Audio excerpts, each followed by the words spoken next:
የተወደዳችሁና የተከበራችሁ የኢትዮኒውስ ቤተሰቦች እንደምን አላችሁ? ሰላምታችን በያላችሁበት ይድረስ። እነሆ አዳዲስና ወቅታዊ መረጃዎችን አዘጋጅተን ወደ እናንተ ማድረስ ጀምረናል። ከኢትዮኒውስ የዜና ውጃ ጋር አብራችሁ ቆይታ እንድታደርጉ ግብዣችን ነው። በቅድሚያ ማርስ ዜናዎችን አስቀድማለሁ። አርበኛ ዘመነ ካሴ ዘራችን ከስብናችን ካርታ ላይ ሊሰረዝ በምድርና በሰማይ የዘመተ ጠላታችን ከማን ጋር መቆም እንዳለብንና እንደሌለብን ወዳጅና ጠላት ሊመርጥልን አይችልም ሲል አስታወቀ። ዘመነ ካሴ ማንም ርዕዮተ ዓለም ጽፎ ሰጥቶን የፖለቲካ ፕሮግራም አስጠንቶ ወደ ትግል አልገባንም። ዘመኑን ዋጅተን የነቃንም ያነቃንም የተደራጀንም ያደራጀንም የታጠቅንም ያስታጠቅንም እኛው ራሳችንን ሲል አስታውቋል። በዝርዝር እንመለከተዋለን። እስራኤል ለሶማሊላንድ እውቅና መስጠቷን ተከትሎ በዓለም ሀገራትና ተቋማት እኩል አነጋጋሪ ጉዳይ ሆኗል። የተለያዩ ሀገራት ጉዳዩን በተመለከተ ይሁንታቸውን የተለያዩ ሀገራት የእስራኤልን እውቅና በተመለከተ እውቅና አንሰጥም በማለት የሶማሊላንድን ሀገርነት አንቀበለውም ብለዋል። ከነዚህ መካከል ቱርክ፣ ሳውዲ አረቢያ፣ ግብጽና ሌሎች ሀገራት ይገኙበታል። ጅቡቲ የጎረቤት ሀገሯን መስረታ ተቃውማለች። የአፍሪካ ህብረት ደግሞ ጉዳዩን በተመለከተ ባወጣው መግለጫ ሙሉ ለሙሉ ተቀባይነት የለውም ብሏል። የአፍሪካ ህብረትና ሌሎች ሀገራት ያቀረቧቸውን ነጥቦች በዝርዝር እንመለከታለን። አብራችሁን ስትቆዩ ዝርዝሩን ትሰሙታላችሁ። የተወደዳችሁና የተከበራችሁ ተመልካቾቻችን የዛሬ ዜናዎቻችን ትኩረት እነዚህ ናቸው። አብራችሁን ቆዩ። አርበኛ ዘመነ ካሴ ዘራችን ከስብናችን ካርታ ላይ ሊሰረዝ በምድርና በሰማይ የዘመተ ጠላታችን ከማን ጋር መቆም እንዳለብን እንደሌለብንና ወዳጅና ጠላት ሊመርጥልን አይችልም ሲል አስታወቀ። ዘመነ ካሴ ማንም ርዕዮተ ዓለም ጽፎ ሰጥቶን የፖለቲካ ፕሮግራም አስጠንቶን ወደ ትግል አልገባንም። ዘመኑን ዋጅተን የነቃንም ያነቃንም የተደራጀንም ያደራጀንም የታጠቅንም ያስታጠቅንም እኛው ራሳችንን ሲል አስታውቋል። የአማራ ፋኖ ብሔራዊ ኃይል ማዕከላዊ ኮማንዶ አባልና የቴዎድሮስ እዝ ሰብሳቢ አርበኛ ዘመነ ካሴ የትብብር ጉዳይ በተመለከተ ባሰራጨውና ታኅሳስ 17 2018 ዓ.ም መልእክቱ የጋራ ጠላታችን ያላቸውን ኃይሎች ቢተባበሩም የዘር ፍጅት የገጠመውን ህዝብ ሰላማውን ሳያመቻችም ጥቅሙንም አሳልፎ ሳይሰጥ ከሌሎች የሩቅና የቅርብ ኃይሎች ጋር ቢተባበር ተፈጥሯዊ ነውና ሲል አቋሙን ይፋ አድርጓል። የፋኖ አመራሩ አርበኛ ዘመነ ካሴ በብልጽግና አገዛዝ በኩል ፋኖ ታሪካዊ ጠላቶች ከሚላቸው ከተለያዩ አካላት ጋር ትብብር እየፈጠረብኝ ነው ለሚለው ዘመቻው ምላሽ ሰጥቷል። ዘመነ ካሴ የእሳት ባህር ውስጥ የተጣለ ህዝብን ነዶ ከማለቅ እስካዳነ ድረስ የትኛውንም አይነት እርምጃ ቢወስድ ሁሌም ልክ ነው። ዘራችን ከስብና ካርታ ሊሰርዝ በምድርና በሰማይ የዘመተ ጠላታችን ከማንም መቆም እንዳለብንና እንደሌለብን ወዳጅና ጠላት ሊመርጥልን አይችልም ሲል አስታውቋል። እንደ ህዝብ ከማን ጋር መስራት እንዳለብን በጥንቃቄ አስልቶ የመወሰን አቅሙም መብቱም አለን ያለው አርበኛ ዘመነ ካሴ በዚህ ትግል ውስጥ ማንም ርዕዮተ ዓለም ጽፎ ሰጥቶን የፖለቲካ ፕሮግራም አስጠንቶን ወይም ትግል አልገባንም። ዘመኑን ዋጅተን የነቃንም ያነቃንም የተደራጀንም ያደራጀንም የታጠቅንም ያስታጠቅንም እኛው ራሳችንን የጠላትን አከርካሪ የሰበር ነው። አንድ ዲሽቃ 5 ሚሊዮን አንድ የዲሽቃ ጥይት ደግሞ 500 ብር ገዝተን ነው ብሏል። አርበኛ ዘመነ ካሴ ወደ ዋናው ጠላታችን ጠጠር ከሚወረውረው ጋራ ሁሉ ተባብሮና አስተባብሮ የማዝመትና የመዝመት ግብን የመምታትና ታሪካዊ ኃላፊነት ግዴታ አለብን ሲል ማስታውቋል። በናዚ የተጨፈጨፈ አይሁዳውያንን ታሪክ የጠቀሰው ዘመነ ካሴ ጠላቶቻቸው እጅ ወድቀው ወደ ኦሽዊትዝ የመታረጃ ግሮኖ የሚነዱ አይሁዳውያን ድንገት ቅጽበታዊ ድል አግኝተው መሳሪያ አንስተው ቢፋለሙ ስተት ነበርን? ከኦሽዊትዝ በታምር የተረፈ ይሁዲ ጠመንጃ አንስቶ ጠላቶቹ ላይ ቢተኩስ ነውር ነበርንም? ሲል በመጠየቅ እንዲህ ያለ ጠላት የገጠማቸው ኃይሎች ትብብር መፍጠር እንዳለባቸው ያሳስባል። የወቅቱ ኃያላን ሀገራት ተባብረው ሂትለር ማስወገዳቸው ትክክል ነበር ሲል አክሏል። ዘመነ ካሴ የኛዎቹ አብይ መራሽ ጥቁር ናዚዎች ብሎ የጠራቸው የብልጽግና አገዛዝ መሪዎች አሁን ላይ በዓለም ፊት የአማራ ህዝብ ላይ የዘር ፍጅት እየፈጸሙ ባሉበት ኢትዮጵያን ህምጥ ይሁን ስምጥ ሊከቷት እየተንደረደሩ በሚገኙበት በዚህ ወቅት ምን ያስጨዋቸዋል ከተባለም መልሱ ፍርሃት ነው ያለው ዘመነ ካሴ የሚያስጨዋቸው ጭንቀት ነው፣ ግራ መጋባት ነው። ምህረት አልባው የታሪክ ማዕበል በራቸው ላይ መድረሱ ሲረዱ የሚያሳዩት መወራጨት ነው ማለት የተባበሩት ኃይሎች በብልጽግና አገዛዝ ላይ እየመጡ መሆናቸውን ጠቁሟል። ዘመነ ካሴ አብይ አህመድ ለአረብ ኤምሬት በወርቅ ቆፋሮም ሎሌነት ተቀጥሮ አካፋና ዶማ ተሸክሞ ከሱዳን እስከ ኢትዮጵያ ሸለቆች እያላበው ሲዞር የሚውል ባንዳ ሲል ጠርቶታል። አክሎም የራሱን ህዝብ በጅምላ የሚፈርጅ የራሱን ክልል ላይ የእጅ አዙር ጦርነት እየከፈተ ብሎታል። የብልጽግና አገዛዝ የፋኖ ኃይሎችን ባንዳና ባዕዳም በሚል መፈረጁን በተመለከተ ዘመነ ካሴ ግልጽ መልስ ሰጥቷል። ዘመነ ካሴ ባንዳና ባዕዳ ሀገሩ ምርት ገበያ ድርጅት አውጥቶ በጥቂት ፈረሱላ ቡና የሸጠው አብይ አህመድ ነው። አብይ አህመድ እንኳን የዳንኤል ክብረት የቃል መቁንን የቱርክ ድሮን ከመውደቅ አያድነውም ሲል ያስታወቀው። ሂትለር በጆሴፍ ጎብልስ ፕሮፓጋንዳ እንዳልዳነው ሁሉ አብይ አህመድም በዳንኤል ክብረት ቅጥፈት አይድንም ያለው የፋኖ አመራሩ አርበኛ ዘመነ ካሴ ነው።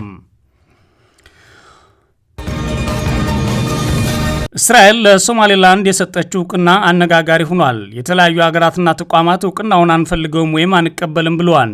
ቱርክን ጨምሮ በአሁኑ ሰዓት ግብጽና ጅቡቲ ጎረቤቶቻቸው ወይም አዲስ ሀገር መወለዱን አንቀበልም ካሉት መካከል ሆኗል። ባለፉት 34 ዓመታት ራሷን ከሶማሊያ ነጥላ ሉዓላዊ ሀገር ለመሆን ጥያቄ ስታቀርብለት የነበረችው የአፍሪካ ህብረት አልቀበልሽም ብሏታል። ላለፉት 34 ዓመታት ራሷን ከሶማሊያ ነጥላ ነጻና ሉዓላዊ ሀገር አድርጋ የምትቆጥረው ሶማሌላንድ ትላንት አረብ ታህሳስ 17 2018 ዓ.ም የመጀመሪያው ይፋዊ የሀገርነት እውቅና ከእስራኤል አግኝታለች። እስራኤል ለሶማሌላንድ የነጻ ሀገርነት እውቅና መስጠቷን ተከትሎ የተለያዩ አስተያየቶች በዓለም ላይ ተሰንዝረዋል።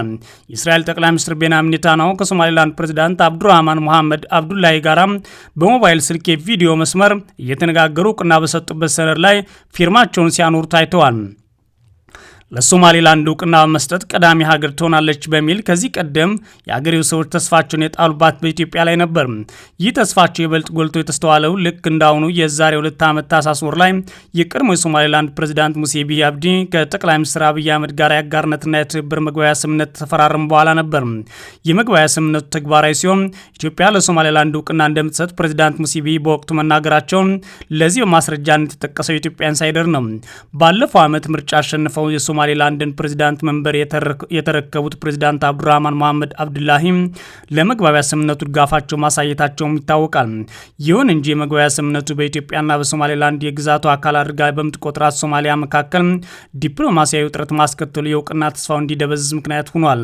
ሁለቱ ሀገራት በቱርክ ፕሬዚዳንት አሸማጋይነት የሻከረ ግንኙነታቸውን በዲፕሎማሲያዊ መንገድ ለመፍታት በአንካራ ከተማ ስምምነት ካደረጉ በኋላ ደግሞ ሶማሌላንድ ከኢትዮጵያ እውቅና የማግኘቷን ጉዳይ እውን መሆኑን ይበልጡ አጠራጣሪውን ቀጥሎ ነበር።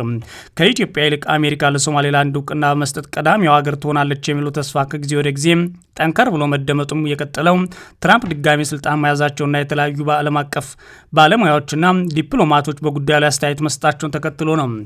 ዓለም አቀፍ መነጋገሪያ ሆኖ የቆየው የኢትዮጵያና ሶማሌላንድ የመግባቢያ ስምምነት 2ኛ ዓመቱን ሊደፍን የ5 ቀናት ዕድሜ ብቻ ነው የሚቀሩት። እስራኤል ያልተጠበቀና ታሪካዊ ውሳኔ ማስተላለፏ በዚህ ቀን ይፋ ሆኗል። እስራኤል ያሳለፈችው ውሳኔ ታዲያ ሀገሪቱ ለሶማሌላንድ የነጻና ሉዓላዊ ሀገር እውቅናን በይፋ መስጠት ቀዳሚነት እንድትወስድ ያደርጋት ሆኗል። የእስራኤል ጠቅላይ ሚኒስትር ጽሕፈት ቤት ትላንት ባወጣው መግለጫ ጠቅላይ ሚኒስትር ኔታንያሁ፣ የውጭ ጉዳይ ሚኒስትር ጌዲዮን ሳርና የሶማሌላንድ ሪፐብሊካን ፕሬዚዳንት የጋራ ስምምነት መግለጫ መፈራረማቸውን አስታውቋል። ኔታንያሁ በቪዲዮ የስልክ ንግግራቸው ወቅት አብዱራህማን ኢሮ በተሰኘው የቅጽል ስማቸው ይበልጡ የሚታወቁት የሶማሌ ፕሬዚዳንት እንኳን ደስ አለዎት ብሏቸዋል። ፕሬዚዳንቱ እስራኤል እንዲጎበኙም ጋብዘዋል።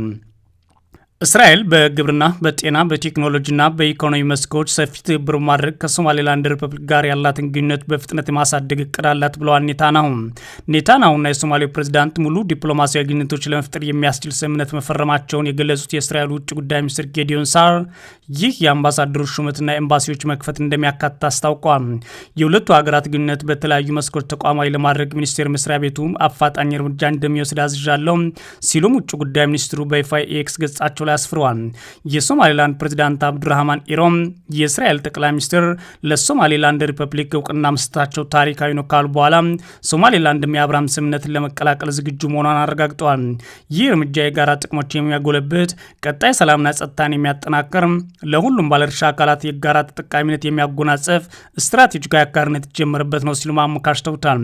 ሶማሌላንድን የግዛት አካል ነች የምትለው ሶማሊያ ይህ አቋሟን ወደ ጎን ማድረግ እስራኤል የሰጠችውን የነጻ ሉዓላዊነት ሀገር እውቅና በተመለከተ እስከ ዛሬ ድረስ ያለችው ጉዳይ አልነበረም። ከትላንት በስቲያ ምርጫ ስታካሄድ የዋለችው ሶማሊያ በጉዳዩ ላይ ይፋ መግለጫ ባሰጥም ጉዳዩን ላይ ለመወያየት የሚያስችል የሀገሪቱ መንግስት ካቢኔ ግን ምሽቱን ስብሰባ አድርጓል ተብሏል። ከሶማሌላንድ ጋር በፈጸመችው የመግባቢያ ስምምነት ምክንያት ከሶማሊያ ጋር የተካረረው ውጥረት ውስጥ ገብታ የነበረችውና በርካታ ተቃውሞች ያስተናገደችው ኢትዮጵያ በእስራኤል እርምጃ ዙሪያ እስካሁን በይፋ መግለጫም አልሰጠችም። የኢትዮጵያ መንግስት ብቻ ሳይሆን የብልጽግና መንግስት ደጋፊ አክቲቪስቶች ጭምር ዝምታቸውን መርጠዋል። የኢትዮጵያ እስካሁኑ በይፋ ምንም ባትልም የቀድሞ የመስኖና ቆላማ ሚኒስትር አካባቢዎች ሚኒስትር ዴታ የነበሩት ዶክተር ብርሃኑ ሌንጂሶ የተባሉ ግለሰብ ሶማሌላንድ እንኳን ደስ አላችሁ መልእክት ካስተላለፉ ባለስልጣናት መካከል ሆነዋል። የኢትዮጵያ ባላንጣ ተደርጋ የምትወሰደው ግብጽ በውጭ ጉዳይ ሚኒስቴር መስሪያ ቤቷ በኩል ትላንት ምሽት ባወጣችው መግለጫ እስራኤል ለሶማሌላንድ የሰጠችውን የሀገርነት እውቅና ትቃወማለች። ግብጽ መግለጫውን ያወጣችው ውጭ ጉዳይ ሚኒስትሯ ባድር አብደላቲ በጉዳዩ ላይ ከጅቡቲና ቱርክ አቻዎቻቸው ጋር በጉዳዩ ዙሪያ ሰፊ የስልክ ውይይት አድርጊያለሁ ካሉ በኋላ ነው። ሶስቱ ሀገራት የእስራኤልን ድርጊት የሶማሊያ ሉዓላዊነትና የግዛት አንድነት የሚጥስ ነው ማለታቸውን የጠቀሰው የግብጽ ውጭ ጉዳይ መስሪያ ቤት በጉዳዩ ላይ ከሞቃዲሾ ጎን እንደሚቆም ማሳወቃቸውን አክሏል። እነዚህ ሀገራት ኢትዮጵያ ከሶማሊላንድ ጋር የተፈራረመችውን የመግባቢያ ስምምነት በጽኑ ማውገዝ ለሶማሊያ አጋርነታቸውን ከገለጹ ሀገራት መካከል በቀዳሚነት የሚጠቀሱ ናቸው። ለሶማሊያ አንድነት እየሰራው ነው የምትለው የኤርዶሃና ቱርክ ግን አቋሟ ጠንከር አድርጋ ነው ያስቀጠለችው። የእስራኤል ውሳኔ ያለመረጋጋትን ያስከትላል ነው የምትለው። የሶማሊያ መንግስት ወዳጅ የሆነችው ቱርክ እስራኤል ለሶማሊላንድ የሰጠችውን የሀገርነት እውቅና በውጭ ጉዳይ ሚኒስትሯ በኩል በግልጽ መግለጫ ማውጣትን ተቃውማለች። የኔታንያሁ መንግስት ህገወጥ እርምጃ በቀጠናውና በዓለም አቀፍ ደረጃ አለመረጋጋትን ለመፍጠር ያለመ ምሳሌ ነው ማለት ነው ለሶማሊላንድ የተሰጠውን እውቅና ቱርክ የተቃወመችው። የፊልስጤም ጉዳይ ማንሳት እርምጃ የቀጠለው የመስፋፋት ፖሊስና ፍልስጤም እንደ ሀገር እንዳትታወቅ ሁሉንም ጥረት የምታደርገው እስራኤል በሶማሊያ ውስጣዊ ጉዳይ በግልጽ ጣልቃ መግባትን የሚያመላክት ነው ብሏል። ጨምሮም የሶማሌና ሶማሊያላንድ ክልል መጻኢ ዕጣ ፈንታ በተመለከተ የሚሰጥ ውሳኔ የሶማሊያ ፍላጎት ማንጸባረቅ መሆን አለበት ይላል። በአፍሪካ ቀንድ ሰላምና ደህንነት አስፈላጊ መሆኑን የገለጸው የቱርክ የውጭ ጉዳይ ሚኒስቴር መግለጫ ቱርክ የሶማሊያ የግዛት አንድነት በጽኑ እንደምትደግፍና ከሶማሊያ ህዝብ ጋር በጎኑ እንደምትቆም ገልጻለች። የሶማሊያ ወዳጅ የሆነችው ቱርክ በኢትዮጵያና ሶማሌ መካከል በሶማሌላንድ ምክንያት የተፈጠረውን አለመግባባት ያሸማገለች ስትሆን ባለፉት 2 ዓመታት ውስጥም ከፍተኛ ምጣኔ ሀብታዊና ወታደራዊ ስምምነት ከሶማሊያ ጋር በመፈጸም ሀብቷንና ኃይሏን እያፈሰሰች ትገኛለች። ታዲያ ሌላኛው ሀገርም ይህንን ጉዳይ ይቃወማሉ ያለችው ሳውዲ አረቢያ ናት። የሳውዲ አረቢያ ውጭ ጉዳይ ሚኒስትር የሶማሊያ ሉዓላዊና የግዛት አንድነት ሙሉ በሙሉ እንደሚደግፍ በመግለጽ በእስራኤልና በሶማሌላንድ ባለስልጣናት መካከል ያለው ማንኛውም የጋራ እውቅና ውድቅ በማድረግ የዓለም አቀፍ ሕግን የሚጻረር የአንድ ወገን እርምጃ ነው ብሎታል። በጉዳዩ ላይ ለሶማሌ እውቅና የምትሰጠው እስራኤል መሆኗን ያሳወቀችውና የመጀመሪያው ሀገር ሆና ይፋ የተደረገችው እስራኤልን የሚቃወሙት የሳውዲና መሰል ሀገራት በጉዳዩ ላይ ጠንከር ያሉ መግለጫዎችን አውጥተዋል። ኤርትራ ግን በግሏ እስካሁን ያወጣችው መግለጫም ሆነ ያለችው ነገር የለም። ለሶማሌላንድ እውቅና የሚሰጥ የመጀመሪያው ሀገር ትሆናለች የሚል ተስፋ ጥሎባት የነበረችው አሜሪካ የእስራኤልን እውቅና መስጠት ተከትሎ እስካሁን በጉዳዩ ላይ በይፋ አቋሟን አላሳወቀችም። ሌሎች አውሮፓ ሀገራትን በጉዳዩ ላይ ዝምታ መርጠዋል። የአሜሪካው ፕሬዝዳንት ዶናልድ ትራምፕ ሶማሌላንድን በፕሮጀክት 2025 ሰነዳቸው ውስጥ ጭምር ማካተታቸውን ተከትሎ ለራስ ገዛ አስተዳደሯ እውቅና ሊሰጡ እንደሚችሉ ለወራት ጭምጭምታዎች ሲናፈሱ ነበር።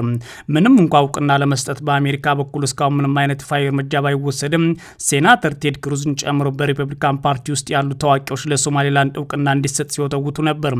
ሶማሌላንድ ራስ ገዟ ከሶማሊያ ነጥላ ሉዓላዊ ሀገር መሆኗን ያወጀችው በግንቦት 1993 ነበር። የራስ ገዛ አስተዳደሯ የአፍሪካ ህብረት ይፋዊ እውቅና እንዲሰጣትና በአባልነት እንዲመዘግባት ጥያቄ ካቀረበችም 20 ዓመታት ሞልቷታል።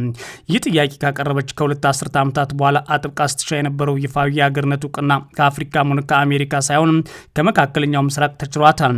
የአፍሪካ ህብረት ግን ይህንን እውቅና አልቀበልሽም እያላት ይገኛል።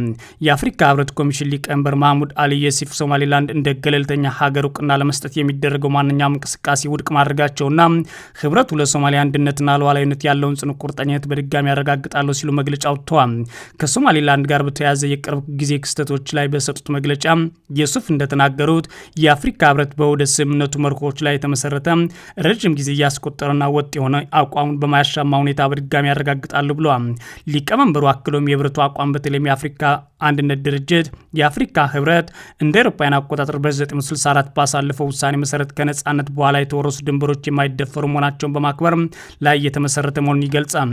የኮሚሽኑ ሊቀመንበር ሶማሌላንድ እንደ ገለልተኛ አካል እውቅና ለመስጠት ያለመ ማንኛውም ተነሳሽነት ወይም እርምጃ በጽኑ ውድቅ ያደርጋሉ ያለው መግለጫ ሶማሌላንድ የሶማሊያ ፌዴራል ሪፐብሊክ አካል ሆና ትቀጥላለች ሲል ማክሏል።